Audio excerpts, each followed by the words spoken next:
حاجی کے لیے ایک تو پاسپورٹ ہو گیا، دوسرا حاجی کے لیے اس کا احرام ہے. احرام آپ نے اچھی کوالٹی کا لینا ہے. احرام طرح طرح کے ملتے ہیں. احرام کوالٹی اسی وقت چیک کر لیں. کچھ لوگ پتہ کیا غلطی کرتے ہیں، احرام لیا، اس کو پیک اپنے بیگ میں رکھ لیا، کھولا بھی نہیں، اور اس کے بعد جس دن باندھنا ہے اس دن کھولا. اچھا بعض اوقات تو ایسا بھی ہوتا ہے کہ احرام جو ہے وہ ایئرپورٹ پر جا کر کھول رہے ہوتے ہیں، اب پتہ چلا وہ میری سائز کا ہی نہیں ہے.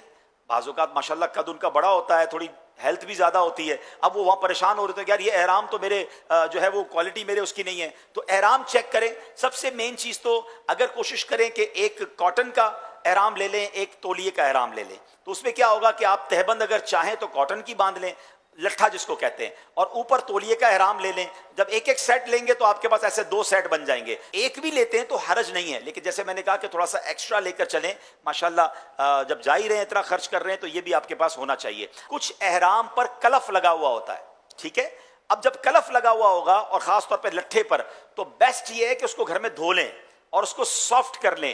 بعض اوقات یہ ہوتا ہے نیا احرام پہن لیا، اب وہ کڑک کڑک سا ہو رہا ہے، چلنے میں بھی پرابلم ہو رہی ہے، اور بعض اوقات اس کی وجہ سے ریشز بھی ہو جاتے ہیں، آپ کو ہو سکتا ہے اس کی وجہ سے خارش بھی ہو. تو کلف لگا ہوا کپڑا نارملی جسم پر پہن کر لمبا عرصہ پہننا اتنا آسان نہیں ہوتا، تو اس کو سافٹ کر لے تاکہ آپ کے لیے تہبند باندھنا آسان ہو جائے. دوسری چیز ہو گئی آپ کے چپل، جو 2 پٹی کے چپل. دیکھیں احرام میں آپ نے ہوائی چپل پہننے ہیں، آپ نارمل شوز اور چپل باقی دنوں میں تو پہن سکتے ہیں، مگر جب آپ احرام کی نیت کر لیں گے تو آپ نے بہترین چپل لینے ہیں. یاد رکھیے چپل میں کنجوسی مت کیجیے گا. یہ ایسا تجربہ ہے کہ جس نے چپل کا ناقص لے لیے نا، اور چپل نے اس کو کاٹ لیا، ایک بار زخم ہو گیا آپ کے پیر پر، اب یہ پورا سفر اس زخم کو لے کر آپ چل رہے ہوں گے. تو چپل کا تو میں مشورہ دوں گا کہ آپ وہ چپل خرید بھی لیں، اور خرید کر پاکستان میں ہی اپنے وطن میں چلنا بھی شروع کر دیں. اس کو تو یہیں چینج کر لیں، نہیں یار یہ میرے پیر میں صحیح نہیں آ رہا، دوسرا لے لیں. تیسرا چیک کر لیں. اور جو چپل آپ کو مافک آ رہا ہے نا کہ یار پیر بالکل مزیدار ہے، سافٹ ہے، اب ایسے کم از کم 1-2 لے لیں یا 3 لے لیں، کیونکہ وہاں کھو بھی سکتے ہیں. تو چپل اچھی خریدیں، احرام اچھا خریدیں. اور تیسرا آپ نے بیگ اچھا خریدنا ہے. ٹھیک ہے، بیگ کیوں اچھا خریدنا ہے؟ پہلے آپ یہ ایزیوم کریں، پہلے آپ یہ سوچیں کہ ایسا بیگ خریدنا ہے کہ میرا پورا سامان بھرنے کے بعد اس بیگ کو اٹھا کر کوئی 12 بار پھینکے تو وہ بیگ زندہ رہے گا کہ نہیں؟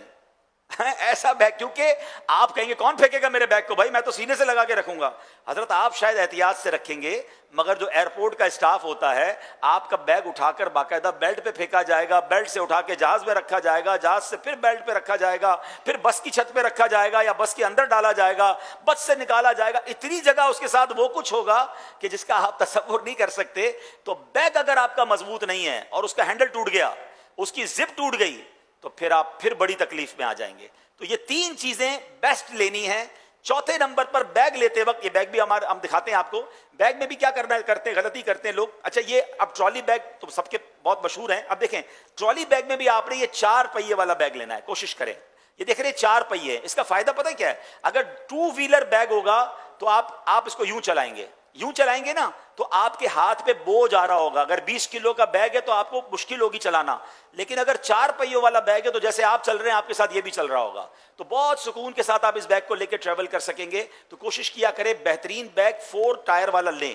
اچھا کچھ لوگ ٹرالی کے بغیر والا بیگ لیتے ہیں جو ہاتھ سے اٹھاتے ہیں. دیکھیں اگر آپ گاؤں وغیرہ کے ہیں تو ماشاءاللہ وہ تو تگڑے لوگ ہوتے ہیں، وہ اٹھا لیتے ہیں. ہم شہر کے لوگ اگر 5-10 کلو کا بیگ بھی ہاتھ میں ہے نا تو 1-8 کلومیٹر کے بعد وہ 5 کلو کا بیگ 50 کلو کا لگنا شروع ہو جاتا ہے. یہ اسکول بیگ آپ کو مینا عرفات کے لیے کام آئے گا، اور یہ آپ اپنے کاندھے پر آسانی سے پہن لیں گے. ایک کاندھے پر پہن لیں، دونوں پہ پہن لیں، تو اب آپ کا اس کا فائدہ کیا ہوگا کہ آپ کے دونوں ہاتھ خالی ہوں گے.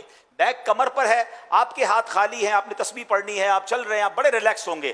ہاتھ میں مینا عرفات کا بیگ لے کے جائیں گے تو وہ بھی آپ کے لیے ڈیفیکلٹ ہو سکتا ہے. اچھا اسکول بیگ میں بھی ایک کوشش کریں کہ بیگ ایسا لیں جس کے جو کاندھے ہیں نا اس پہ فوم لگا ہوا ہو. کچھ لوگ رسی والا بیگ لیتے ہیں کہ دونوں طرف رسی، ٹھیک ہے. اب اس کا بھی تجربہ کیا ہوا کہ جب رسی والا بیگ لیا اور اس میں وزن ہے پیچھے، تو تھوڑی دیر بعد یہ رسی بھی آپ کو چبھنے لگے گی.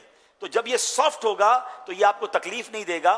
تو انشاءاللہ آپ یہ دیکھیں نا، آپ کہیں گے یار یہ مہنگے مہنگے خرچے کروا رہے ہیں، اس نیت سے لیں کہ انشاءاللہ ان تمام چیزوں کے ساتھ کم از کم 12 بار مدینے جاؤں گا انشاءاللہ. تو یہ پھر کام آ جائے گا، آپ کے ساتھ بار بار جائے گا. تو خرچہ یہ آپ کو وصول ہے، ورنہ یہ وہ کنجوسی ہے کہ جس کی وجہ سے آگے جا کے ڈیفیکلٹی ہو جائے گی. تو یہ 3-4 چیزیں بیسٹ لینے کی کوشش کریں.